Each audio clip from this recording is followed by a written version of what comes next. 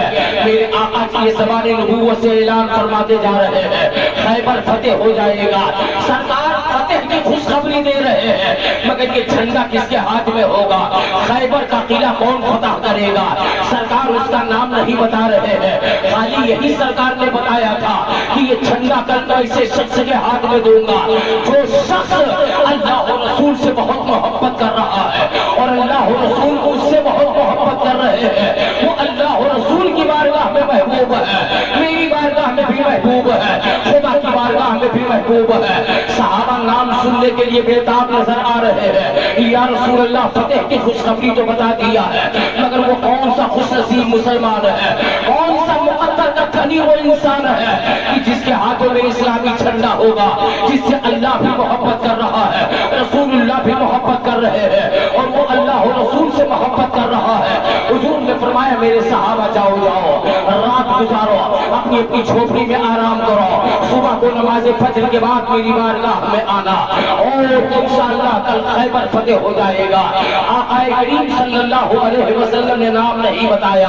فتح کون کرے گا؟ قیامت تک کے فاتح خیبر کون بنے گا؟ حضور نے نام نہیں بتایا تھا. پوری رات وہ صحابہ بستر پہ کروٹ بدلتے رہے. کس کے لیے کروٹ بدلتے رہے؟ ہر صحابہ کے دل میں یہی تمنا ہے کاش میرے سرکار وہ اسلامی جھنڈا مجھے دے دیتے ہیں، فاتح خیبر کا مقام مجھے مل جاتا، دنیا مجھے فاتح خیبر کے نام سے یاد کرتی ہے. حملے تو کئی بار ہوئے ہیں، کئی بار مجاہدوں نے اس پر حملہ کیا ہے مگر کامیابی نہیں مل رہی تھی. اور کامیابی ملے تو کیسے ملے؟ کامیابی اس لیے نہیں مل رہی تھی اس لیے کہ پروردگار نے فاتح خیبر بننا کسی اور کے نصیب میں لکھ دیا تھا، کسی اور کے مقدر میں لکھ دیا تھا. صبح فجر کی اذان ہو رہی ہے، صحابہ کو آنکھوں میں نیند نہیں آ رہی ہے، مسجد نبوی کے اندر نماز ادا کر رہے ہیں. پھر صحابہ آقا کی بارگاہ میں حاضر ہے اور حاضری کا ادب دیکھیے مسلمانوں. کسی صحابی کی نگاہ کی یہ ہمت نہیں ہے جو نگاہ کھول کر کے یا نگاہ اٹھا کر کے آقا کے چہرے پر وہ جمال ہے. وہ مقام مصطفیٰ ہے، آداب مصطفیٰ ہے، بارگاہ مصطفیٰ ہے.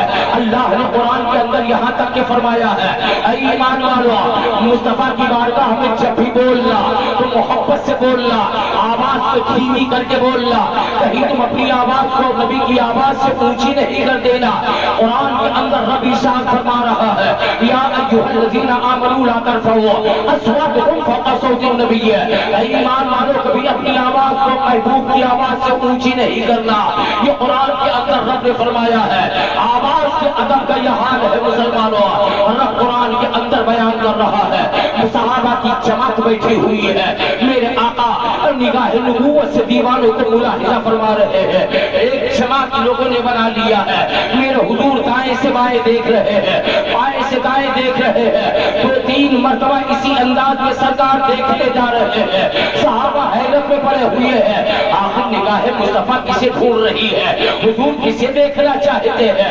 ادھر بھی دیکھ رہے ہیں، سرکار ادھر بھی دیکھ رہے ہیں، میرے حضور کچھ بول نہیں رہے ہیں. تو 3 مرتبہ میرے آقا نے دائیں سے بائیں اور بائیں سے دائیں دیکھا. پھر اس کے بعد میرے آقا نے فرمایا میرے صحابہ سب لوگ نظر آ رہے ہو مگر اس مجمع کے اندر میرا داماد شیر خدا علی مشکل کشا نظر نہیں آ رہا ہے. میری نگاہ علی کو تلاش کر رہی ہے. سب لوگ نظر آ رہے ہو، علی کہاں ہے؟ کون سی مقام پر رہ رہا ہے؟ لوگوں نے کہا یا رسول اللہ صلی اللہ علیہ وسلم علی کی آنکھوں میں بہت زیادہ تکلیف ہے، آنکھ میں سوجن ہے، آنکھ میں سرخی ہے، آنکھ میں بہت زیادہ درد ہے، تکلیف برداشت سے باہر ہے، وہ اپنی جھوپڑی کے اندر لیٹے ہوئے ہیں۔ یا رسول اللہ وہ نہیں آئے ہوئے ہیں، درد کی وجہ سے وہ نہیں آ رہے ہیں، وہ نہ کھا رہے ہیں نہ پی رہے ہیں، جھوپڑی میں لیٹے ہوئے ہیں، نگاہ مصطفیٰ علی کو چھوڑ رہی ہے، سرکار علی کو دیکھ رہے ہیں۔ جب آپ نظر نہیں آ رہے ہیں تو میرے آقا نے اپنے صحابہ سے فرمایا کوئی جلدی سے جائے اور میرے علی کو بلا کر کے لائے۔ اللہ پر میرے آقا کے دو دیوانے اٹھ رہے ہیں، اس مجمع سے نکل رہے ہیں، علی کی جھوپڑی میں پہنچ رہے ہیں، دیکھا علی بستر پہ لیٹے ہوئے ہیں، آنکھ نہیں کھل رہی ہے، اتنی سرخی ہے، اتنا درد ہے، اللہ پر کی آنکھ کھل نہیں رہی ہے۔ آپ صحابہ جاتے ہیں اور نبی کا سلام سنا رہے ہیں، اس کے بعد آقا کا پیغام پہنچا رہے ہیں، اے داماد مصطفیٰ تجھے رسول اللہ نے یاد کیا ہے، نبی نے تجھے بلایا ہے۔ قسم خدا کی جو اپنے قرآن کے اندر بیان فرمایا ہے، یا ایھا الذین آمنوا استجیبوا للہ وللرسول اذا دعاکم، رب فرماتا ہے ایمان والو جب بھی تمہیں اللہ و رسول پکارے، جس حال میں ہو ہر حال میں اللہ و رسول کی آواز پر لبیک کہتے ہوئے حاضر ہو جاؤ۔ علی کی آنکھوں میں اتنا درد ہے، اتنی تکلیف ہے، لیکن جیسے اپنے آقا کے پیغام کو سن رہے ہیں، نہ درد کو دیکھ رہے ہیں، نہ اپنی تکلیف محسوس کر رہے ہیں۔ آپ نے فرمایا میرے بھائیوں مجھے سہارا دو، دونوں بازو کو پکڑا اور پکڑنے کے بعد علی کو اٹھایا گیا، علی کو بارگاہ مصطفیٰ میں پیش کیا گیا، آقا کی بارگاہ میں حاضر ہو رہے ہیں، آنکھ بند ہے، سوجن بہت زیادہ ہے، درد برداشت سے باہر ہے۔ میرے آقا نے پوچھا علی کہاں تھے؟ حضور جھوپڑی کے اندر پڑا ہوا تھا، میرے اوپر نگاہ رحمت ڈالی ہے، سرکار میری آنکھوں میں بہت زیادہ تکلیف ہو رہی ہے، برداشت سے باہر ہے۔ میرے حضور نے فرمایا علی ذرا قریب ہو جاؤ، قریب ہو گئے، فرمایا اور قریب ہو جاؤ، نبی سے علی اور قریب ہو رہے ہیں، بالکل قریب ہو گئے۔ پھر اس کے بعد دیکھو سرکار علاج کرنے جا رہے ہیں، علی کے آنکھ کا درد دیکھو، سوجن دیکھو، سرخی دیکھو، میرے آقا کا علاج دیکھو۔ نبی کریم نے جب اپنے علی کو قریب بٹھایا، اس کے بعد میرے حضور نے اپنے تھوک شریف کو جسے لعاب دہن کہا جا رہا ہے، نبی نے اسے نکالا اور تھوک شریف کو لیا، اپنے انگشت مبارک میں لگایا اور لگانے کے بعد میں علی شیر خدا کے آنکھوں کے حلقوں میں لگا دیا۔ بول دو محبت سے سبحان اللہ، علی کے آنکھوں کے حلقوں میں لگایا۔ قسم خدا کی ایک صحابی کا بیان نہیں ہے، ہزاروں ہزار صحابہ کا بیان ہے، سب نے اس کی نگاہوں سے دیکھا کہ نبی نے جیسے لعاب دہن کو لگایا، علی کے آنکھ کا سوجن ختم ہو گیا، ان کا درد دور ہو گیا، ان کی تکلیف ختم ہو گئی۔ پھر میرے آقا نے دعا کے لیے ہاتھ اٹھا دیا، علی چا تیری آنکھ کے لیے میں دعا کر رہا ہوں، اور رب نے چاہا تو انشاءاللہ تبارک و تعالی قیامت یعنی آخری دم رکھے تیرے آنکھوں میں کبھی روشنی کم نہیں ہوگی۔